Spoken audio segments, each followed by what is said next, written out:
So the three furnaces. Oh, three furnaces. In Chinese medicine, something that I would call it. It's not just a medicinal system because it's also a way of life. It's also, it impacts a person's psychology. It impacts a person's well-being, relationships, etc., etc. So in the field, they used to call it, I still think they do, it's called TCM, or Traditional Chinese Medicine. And it doesn't have to be Chinese, I mean from China, it could be from Vietnam, it could be in Japan, it could be here. But sooner or later, if you look at back and you look at its history far back in time, you'll see that it is related to China. So the three furnaces or burners, they're the Sun Jiao, we found one in the brain, one in the heart, and one in the gut. And it's interesting that in recent history, relatively recent history, science has discovered how most of the important chemicals, peptides, and molecules in the brain, like serotonin, for example, among many others, are built in the factory of the third furnace, meaning the gut. So when the brain is not functioning well, whether you're looking into Chinese medicine or Ayurvedic medicine, which is also very ancient, and I think it's even more ancient or equally ancient as the traditional Chinese medicine, they always look at the gut, the intestines, for example, or not just the intestine, but that area. And when the temperature fluctuates there, it impacts the whole body, the whole person's mood, the whole person's physiology, psychology, neurology, you name it. So whatever happens in the body reflects itself in the brain. Whatever happens in the mind, or the brain in this case, I like to think of the brain as the physical representative of what we call as the mind, even though the mind is a lot more ephemeral, it's a lot more expansive, it cannot be encapsulated in one area, biological area. However, for the sake of convenience, we just use the brain as its house, physical representative. So whatever happens in the mind or the brain, as we said, also gets reflected in the body. So when there is a headache, it's not just something that is occurring in the brain, in this thing that you call the skull and everything, where the brain is. It could be something that happens in the toes. Let's say if you wear tight shoes, or something happens when you stub your toe somewhere, or you hit your knee, all of a sudden there's an impact, obviously. So that is registered. I mean, this is all part of basic life sciences and physical sciences, and especially physiology. However, when these illnesses occur, like I was mentioning to you earlier, it is always an opportunity for the person to look and see, what is there, first of all, a lesson for me to learn here? Just like the brain is a physical house, or physical representative of the mind, similarly, we need to take that a little bit further, that way of thinking. And what I mean by that is to be able to look at the experience that is coming through. Let's say on one hand, that if we call the pain A, letter A, and what I'm suggesting is, instead of just looking, being A, experiencing A, but looking at A, looking at ourselves, looking at A, observing. So that becomes a B, for example.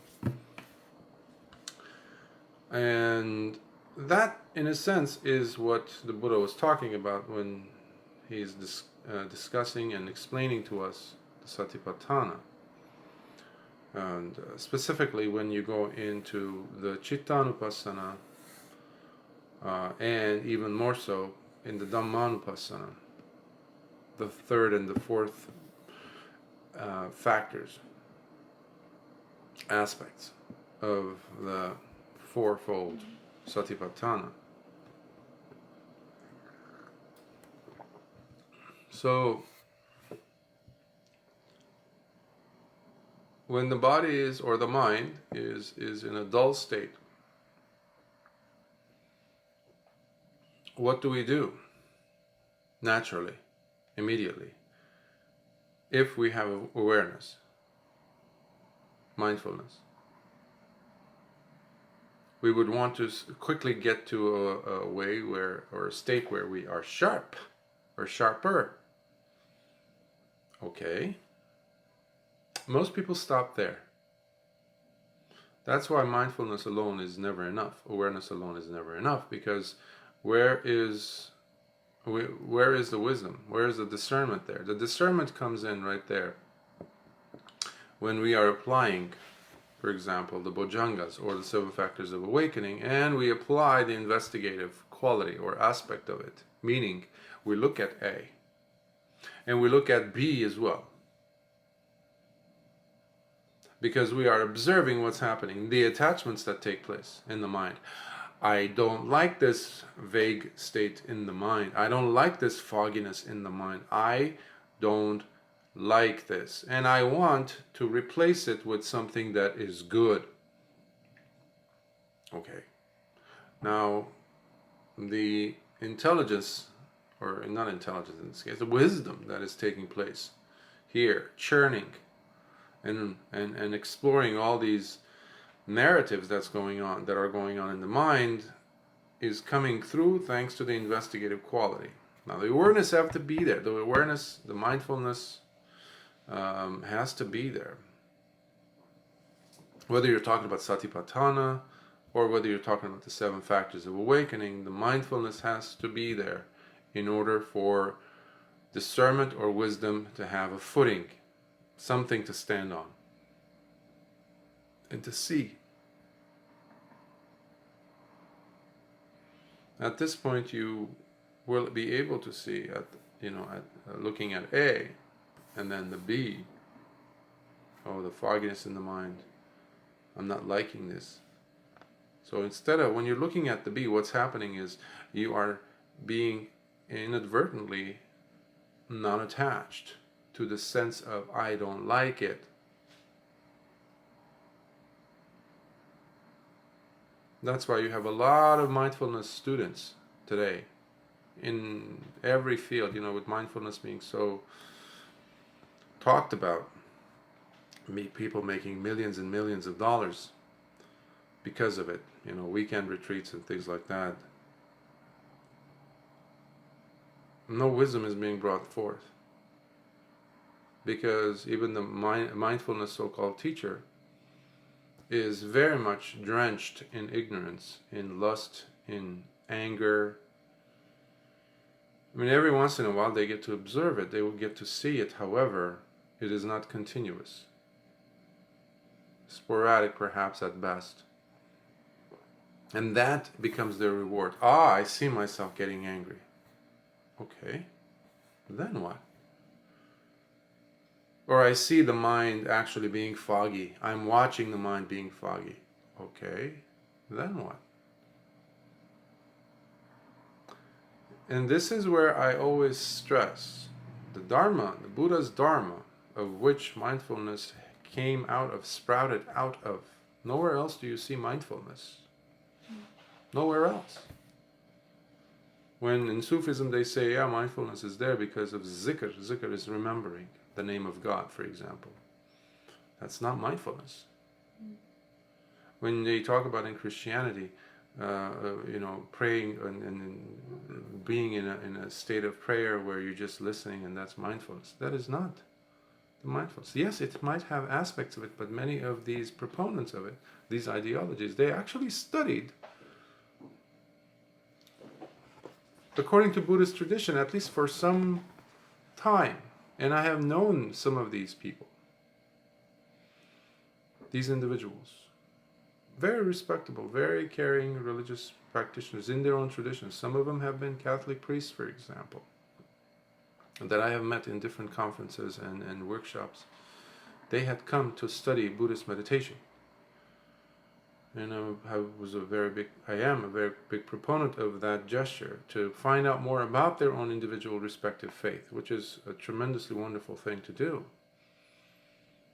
However, we run the risk when we are saying, well, mindfulness is the same everywhere. No, it's not. No, it's not. It's like me getting a wonderful, I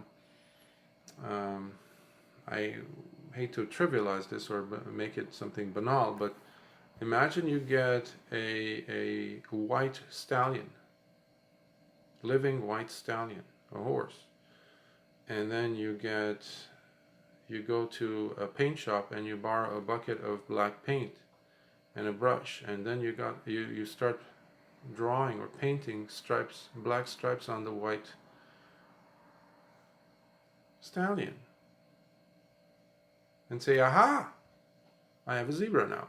Well, for someone who doesn't know what a zebra looks like, or they're going to think, wow. They actually did this. There was a and they not a stallion, but they had this is kind of funny because they did this in where was it? In Palestine. There was I don't know if it still exists, but there's a small zoo which has only few animals for the children to go and see, because it's a devastated part of the world, right? So just to keep people coming in and to see something interesting, and the kids especially, someone for some reason had figured out, okay, let me take this white donkey and draw black stripes on him. And they did. The kids were loving it, and then somebody noticed it, and they're like, wait a minute, this is not zebra. So they looked it online and they saw that that's not what a zebra is. So it's interesting. I just thought of it. I wasn't thinking of it when I was giving you the metaphor or analogy. So basically, we have to distinguish between what mindfulness does and what it is a part of. It is an ingredient within a very intricate, I wouldn't say very complex, even though it is, intricate collection of other ingredients that makes up a wonderful recipe that takes one into Nibbana, period. Mindfulness's job is not just to help us be aware of something, no. To be aware of anger and just leave it there. To be aware of ourselves getting angry and just leave it there. No, that's not mindfulness. I keep telling my patients, and when I do therapy, it's like you getting a Ferrari, a brand new Ferrari, and you're driving it at 35 miles an hour. Now, last I know about a Ferrari is you actually can drive it to 275 miles an hour. Now, obviously for not an hour, but it goes that fast. But definitely around 75 or 100 miles an hour is normal. I don't know a lot about cars, but that part I know. And the fact that if you drive the Ferrari like that, guess what's going to happen? The engine's going to fail. It's going to die. It's going to be a useless engine soon enough, because that is not what it is designed for.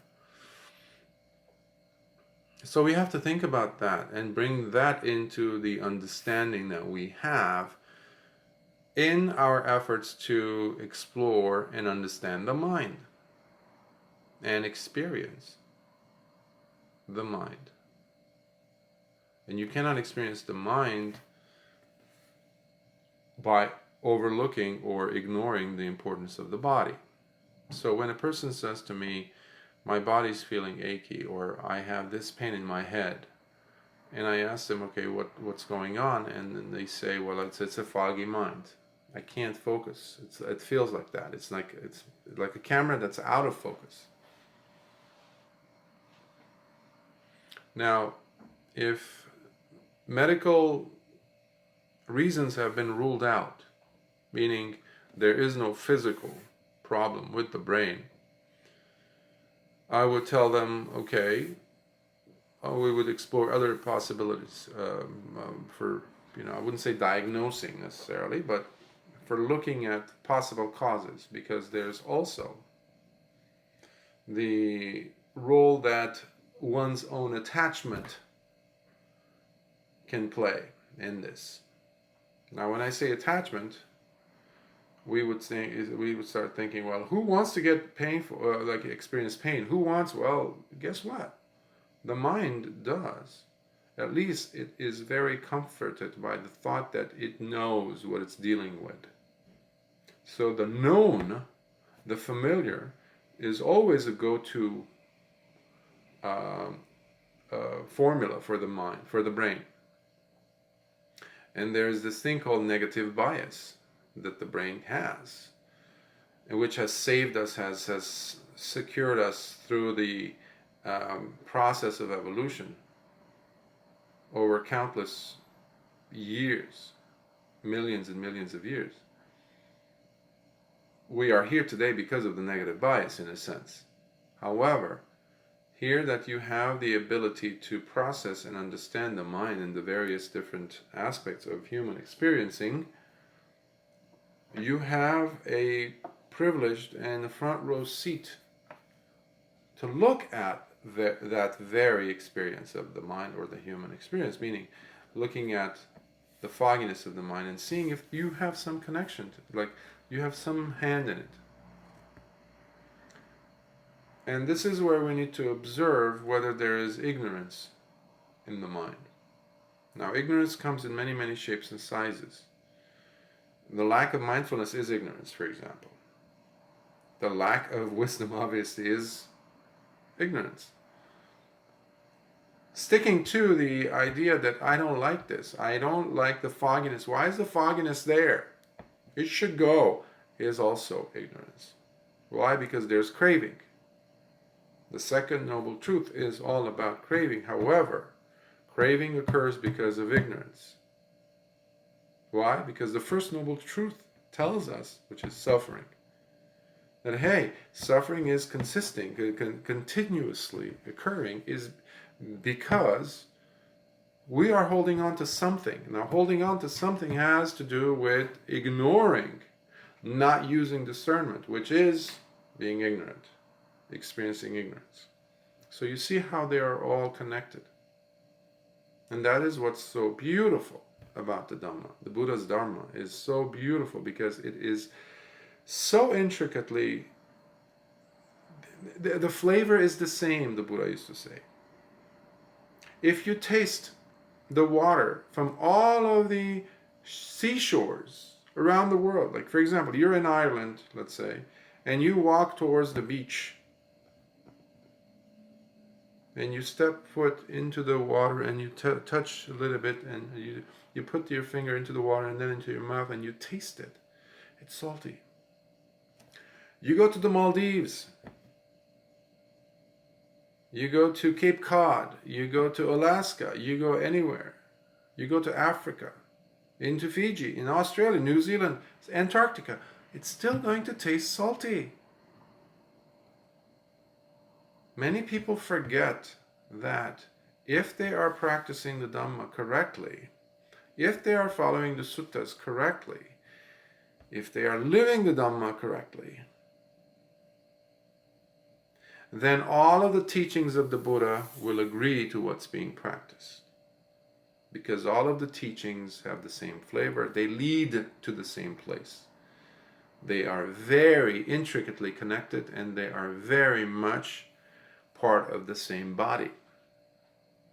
And that's why it's so easy for someone who's studied and practiced, especially practiced the Dhamma properly, to identify if there is any element being introduced into the teachings that do not or does not belong there. And that's why it's very easy for us to identify, in this day and age especially, with all the teachers that show up every 5 minutes or every whatever. And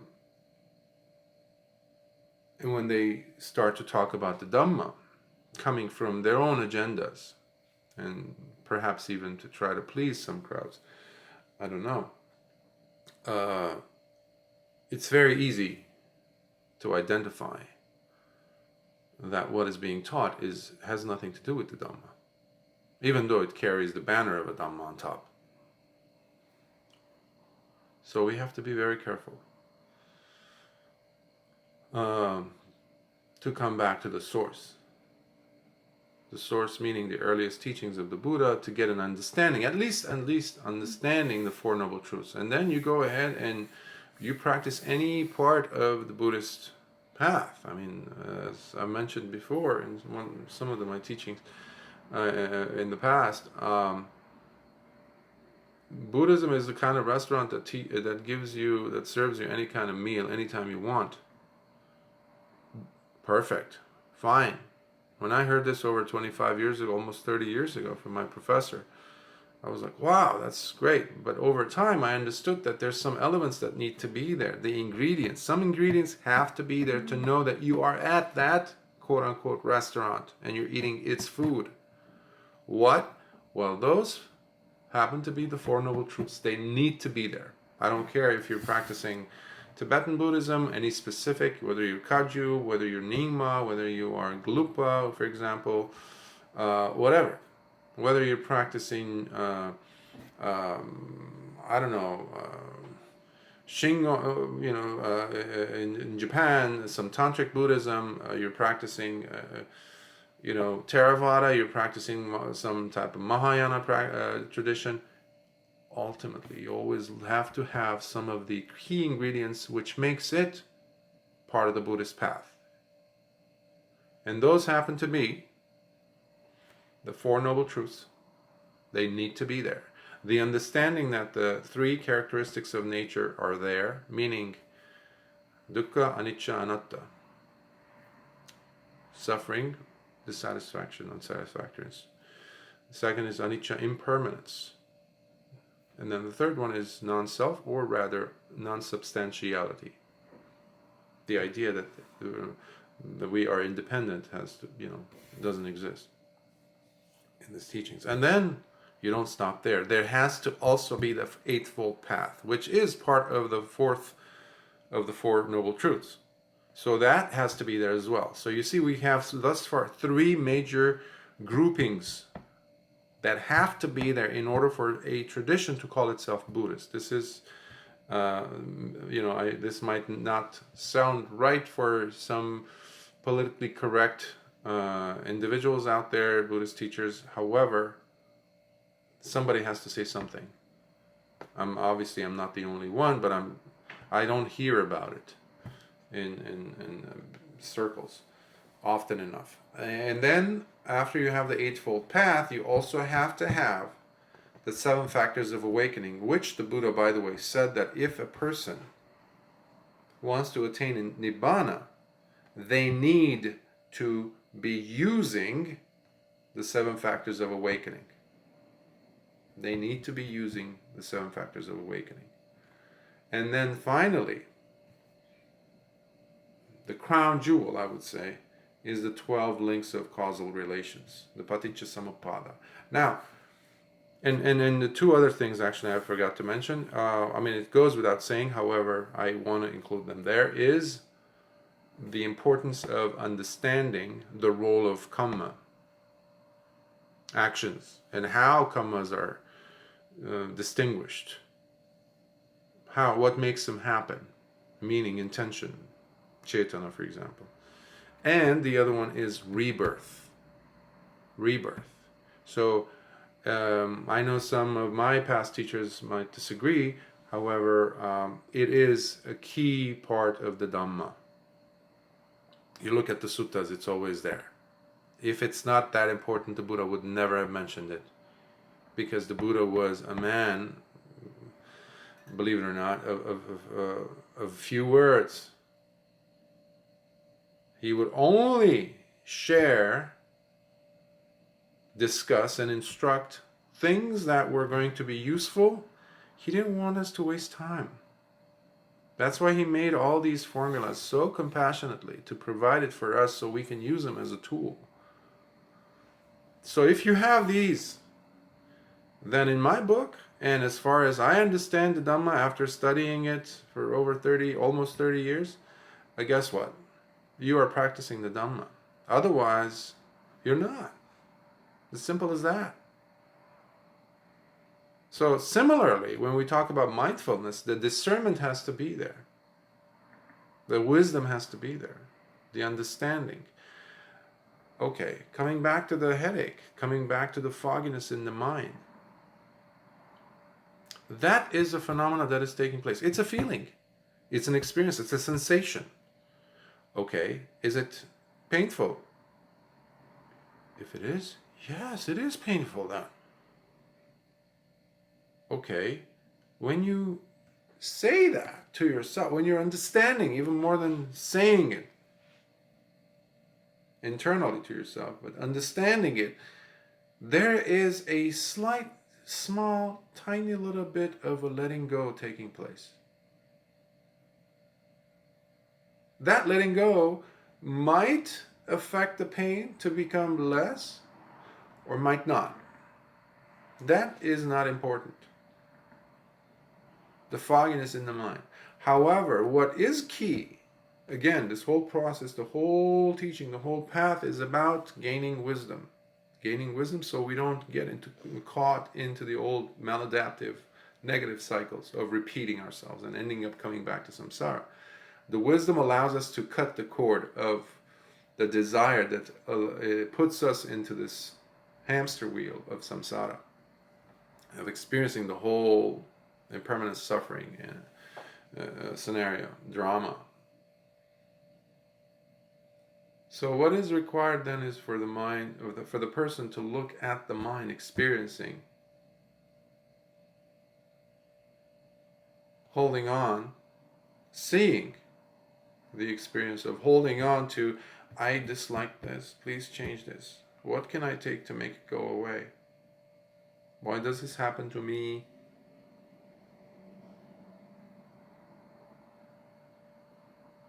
And instead to look at it and seeing it as an experience, whether physical, whether psychological, and just allowing it to be. Now that allowing is not easy. Is not easy. And what helps here is the consistently spent, mindfully spent hours and days and months that you can fall back on and see the whole process, which if you were doing it with discernment, with wisdom, mindfully observing the various different sensations that are occurring in the body, you would have already understood at that time that the importance of impermanence, meaning things come to be that weren't there and they disappear, and there's a new one coming up, and they sustain themselves for a little bit of time and then they disappear. What I'm describing is the various different consciousnesses that occur, which is a very big part of understanding the 12 links of causal relation. The mind is always picking up signals. And that's another thing that we can go back to the earlier part of this talk where I mentioned how the mind and or the brain and the body are very much connected. This body is bringing in from its 5 senses a lot of information constantly. So there's warmth, there's heat, there's coldness, there's solidity, there's malleability of things, there's the liquidity of things, there's the visual form, which is a pretty dominant aspect of our 5 senses, and then there's the mind in Buddhism that also is a sense. Okay. So the observant mind is able to see these things happen in and out, and that will tell the person who's experiencing the fogginess, so sensations are always going to be changing. Dukkha itself, which by the way, the fogginess in the mind and you wanting to change that, for example, is suffering. So suffering and impermanence very much go hand in hand. But at the same time, they can also serve as a relief. When the person observes their whole database of experiences that they've collected and understood how things come and go, come and go, come and go, come and go, nothing stays the same. Instead of looking at that as only a source of pain and suffering, meaning I like this, I don't want it to go away, this and that, there it is, it's gone. That's suffering, right? Because of impermanence. However, you can flip things around, thanks to wisdom and discernment, and see how even the pain itself is not permanent. So that too can go, right? Yeah.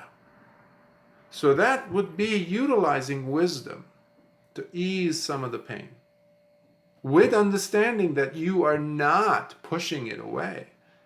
You're just seeking understanding, and the understanding itself takes care of the rest. If the pain's going to sustain itself, it will. The Buddha himself, for a while, actually, before he died, was experiencing severe backache. When I say things like this, people are like, oh, wow, what, he was the Buddha, he was a god, right? No. He had a human body. He was a human being before he became a Buddha. And he had the human body after he became the Buddha. Meaning, the body is designed to experience pain in this realm. If you and I are living on this plane of existence, we have a big possibility of experiencing, if we're lucky, some pleasure, but a lot of pain. Because our fruits of our karmas have brought us here. Our intentions have brought us here to this realm. Well, fortunately, it did bring us here out of other realms because we have the perfect alignment here as a human being of, yes, there would be pain, but there's also a big possibility that we can also have some pleasure. It's not like a hell realm or a ghost realm or even an animal realm that they live pretty much always on fear, survival, reproduction. That's it. And in some cases, some animals experience love as well and can exude love, share love. Some animals do. But still, they cannot practice the Dhamma. At most, they can do some kind things, some nice selfless things out of their love to their loved ones, to their caregivers, but they cannot practice Dhamma in full because their central nervous system is not set up for that. They do not have the wisdom capacity. So you and I as human beings are perfectly matched for this because, again, the Dhamma is here for now. That's why I always am insistent to come back to telling students to come back to the Dhamma, to the source. Stop wasting time. Stop wasting time. You only have 5 minutes. If somebody says that to you, what do you do? What do you do? Many people don't know how to answer that. They just have this vague look on their faces. Even a pain, the fogginess or the painful experience in the mind, in the brain, can be a doorway to more wisdom, can be a doorway to better understanding of yourself, and can take you to Nibbana if you practice right. the non-attachment to things, to looking, to observing. So basically you are doing the four foundations of mindfulness when you are observing that pain in the mind, in the head, in the brain. Because the brain is still part of the body. It's not a separate entity. And then you're looking at the feeling. In Buddhism, there's three kinds of feelings. There's many emotions, but the feelings, the Buddha distinguishes them clearly. He breaks it down to three. Pleasant feeling, painful feeling, and neither painful nor pleasant feeling. Basically, that's it. It simplifies the work for us. So when you are practicing the second foundation of Satipatthana, you are looking at one of these that shows up. Remember, they always are changing places. There's like different consciousnesses coming up, right? And depending on the different consciousness that shows up, the mind is trying to latch on a label on it and then attach itself or push itself away from it. That hugging, pushing away, and being neutral and just blasé about it, those are the feelings. So when you are observing that, you are practicing the second foundation of mindfulness, the second of the Satipatthanas. When you go to the third level, then you're looking at the quality of the mind. What is the texture of the mind at that time? When you are experiencing those feelings. Is the mind unsettled? Is the mind dull? Is the mind agitated? Is there jealousy in the mind? Is there happiness or joy in the mind? So what you're doing is you're observing the mind, non-judgmentally, all throughout. Whether you're doing the body, the feelings, or the mind. So you're looking at the mental quality, the texture of the mind. And that takes you to the fourth Satipatthana, which is observing the relationships between these different phenomena. And typically one would say, for example, you would look at the Four Noble Truths in the different sensations, different consciousnesses that come and go. You're also observing the 5 hindrances. I see what they are. I see what's happening. I see it. Okay.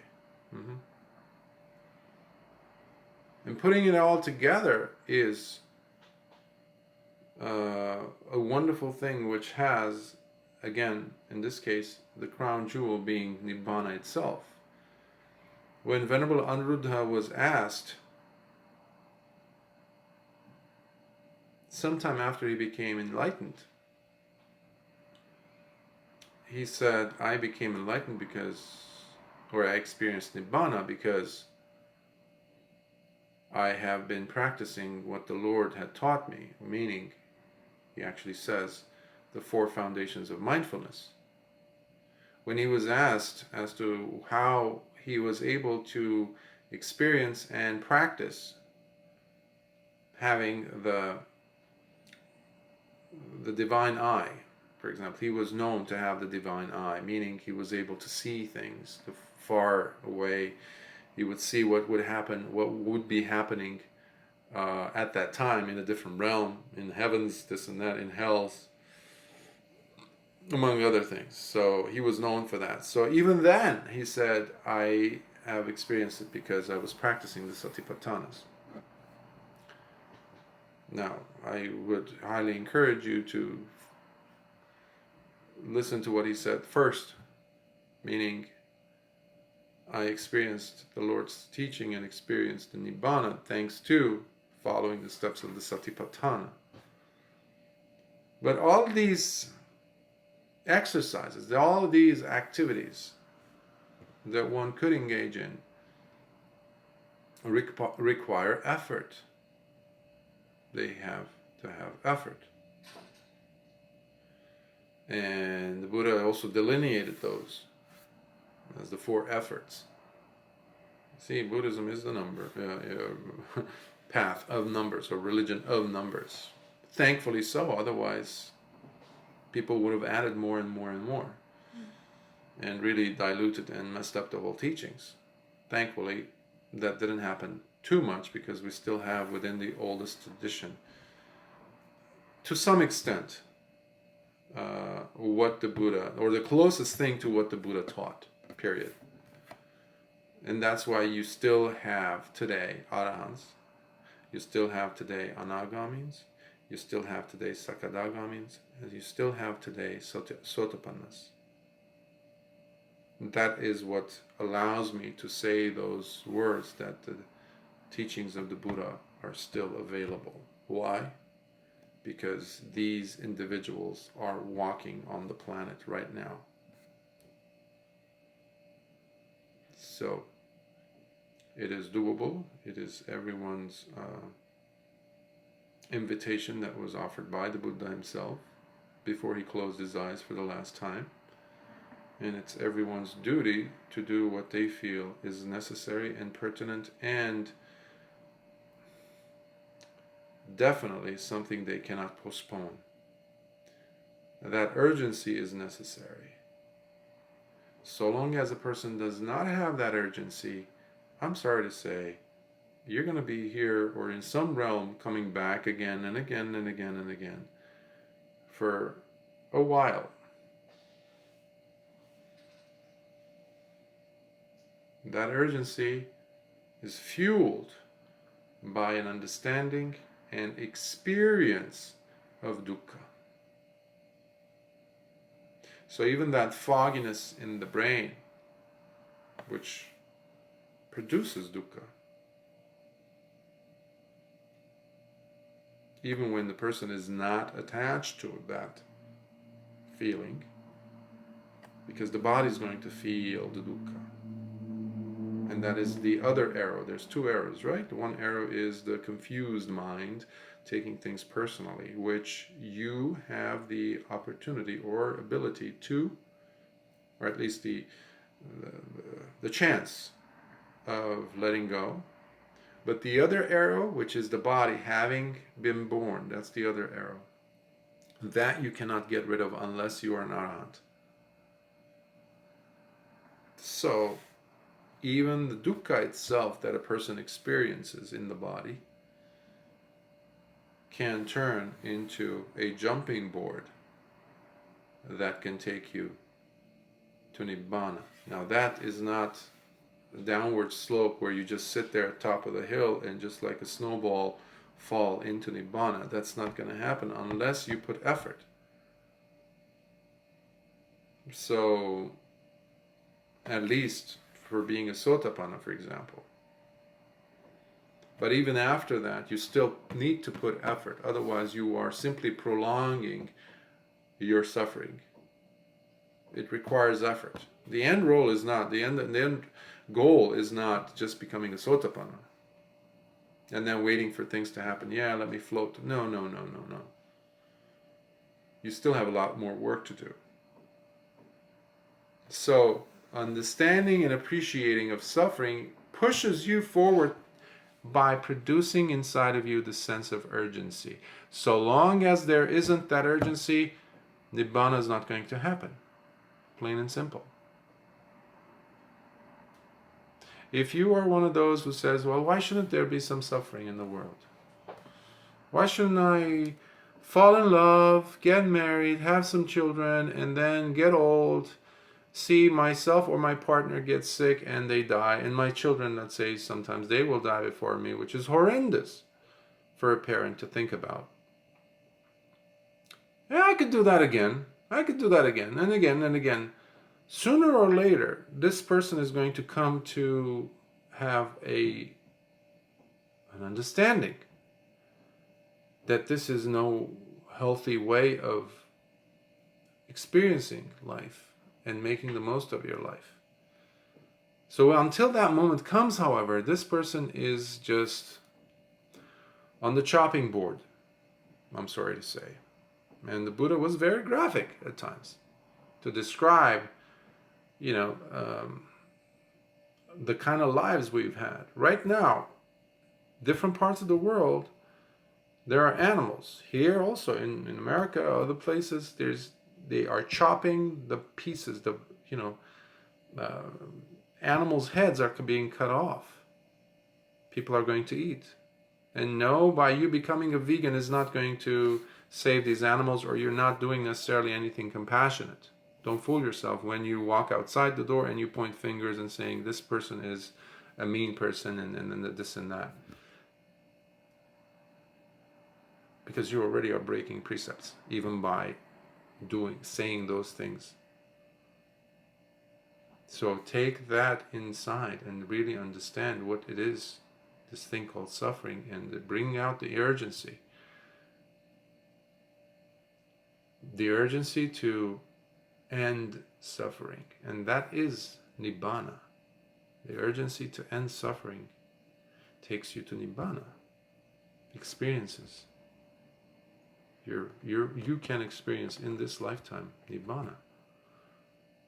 Not in the next life. Don't push it next life. So you don't know. We don't know. I don't know. Whether the next life that we're talking about, you show up, let's say if you're lucky enough to be born as a human again, in a healthy body where you can ponder and process this information, whether there will be this information. The Dhamma might still be there, because at the rate that it's going, possibly it might not last for another 100 or 200 years in the state that we've been talking about. So there's no guarantees in that sense. So use the time you have right now by bringing out the sense of urgency. Instead of trying to fix the world around you, first you come into the scene. You are more important than the world around you in that sense. Some people can take this out of context. I don't want that to happen, but just bring into your focus your own experience and your own attachment and aversion. Like, for example, I just said about the vegan thing. You can be a vegan and you can be a very saintly person. And you can become an arahant, fine, but the Buddha never said that a person has to be a vegan, or a person has to be a vegetarian, a person has to be this way or that in order for them to become arahants. Many of the Buddhas, all of them actually, were pretty much, as far as I know, Buddha himself would eat what would be offered to him. He would eat meat, he would eat whatever. So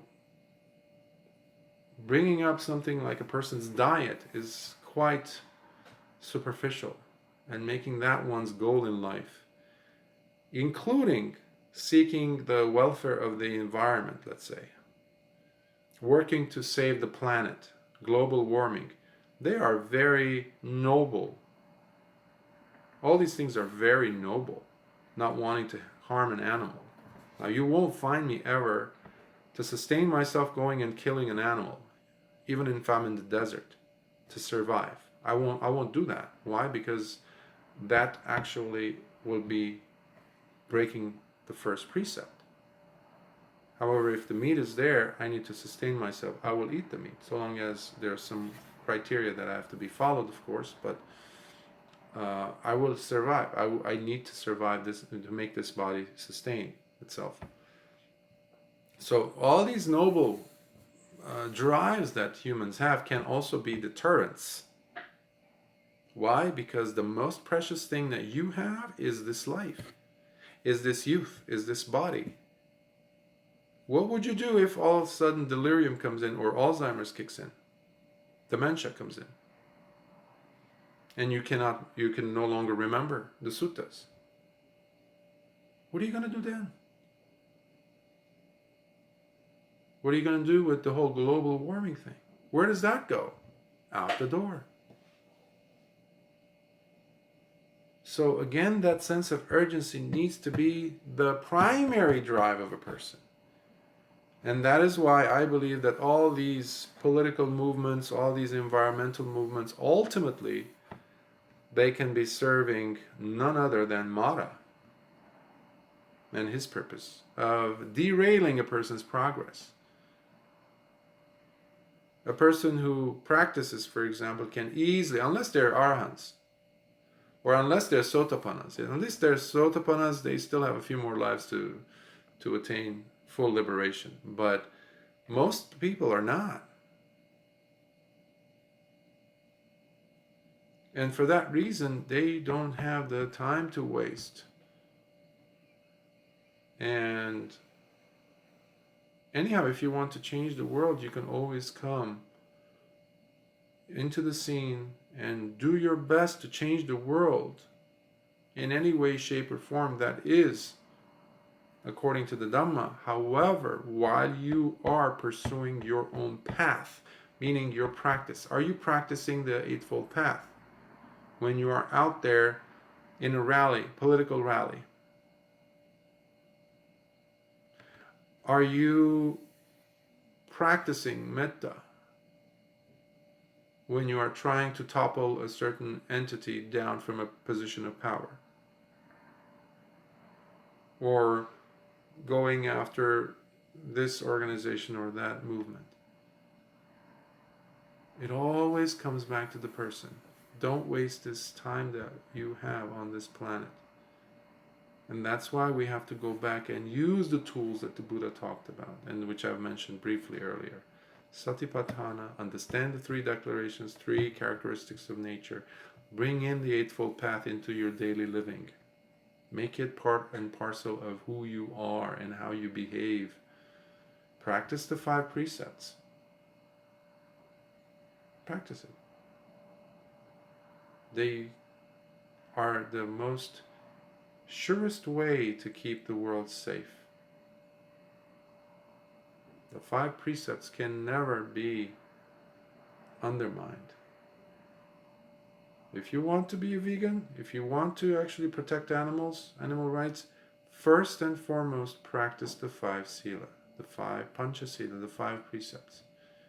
See, next time you're actually wanting to say something bad about your neighbor, whether you're allowing that to happen versus you picking out to eat ham or a burger at the restaurant. You picking out a veggie burger versus deciding to, I'm going to go gossip about my coworker. Which one is worse?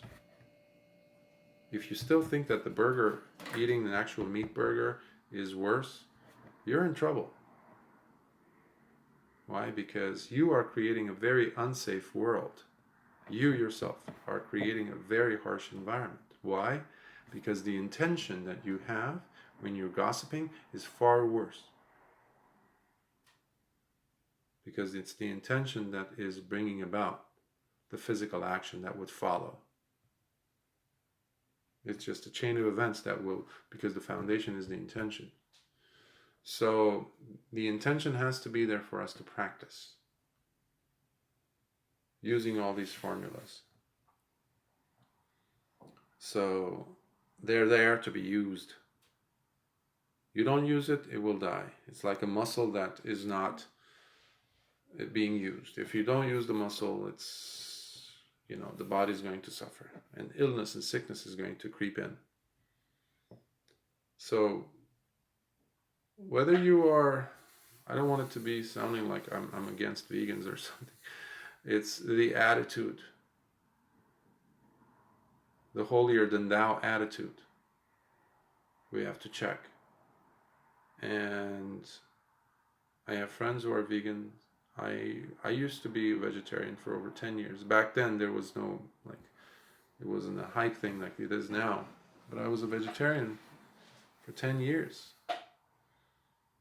But I also saw what that was creating in my mind. The separation of I and thou. I am better than you. Why? Because I am living a holier life. Meanwhile, my mind was infested with negative thoughts. I had so many desires. Now, obviously, that's not the responsibility of me being a vegan or vegetarian. It's the checking in that I have to do, whether I'm a carnivorous person or whether I am a vegan. That is more important. The mindset. And how forgiving am I? How kind am I? How soft am I? How loving am I?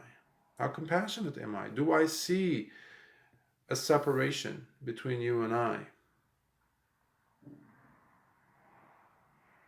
when I am looking at your actions? When you are happy, do I still see that silver lining between you and I? When you get something that you've always wanted to, and it's a good thing, and it's very helpful, and it's changing your life, and this is basically a wonderful thing on all, in all ways.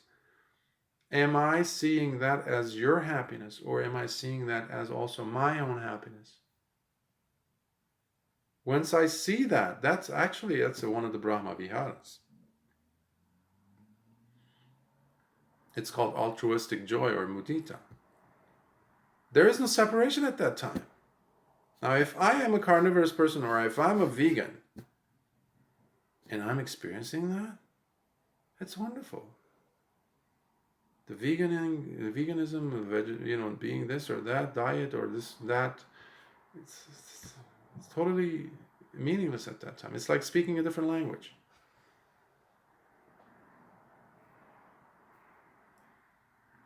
It's the intention and the state of mind with which you approach life, and bringing out the sense of urgency to do what needs to be done. Not pointing the finger outside. I need to change you to become somebody who thinks like me, which is the current cancer in today's minds of people. No. Why? Why should we do that? It's stupid. That's crazy. That's another form of communism. It's another form of dictatorship. The Buddha was never something like that. He never taught Buddhism to be like that from the start.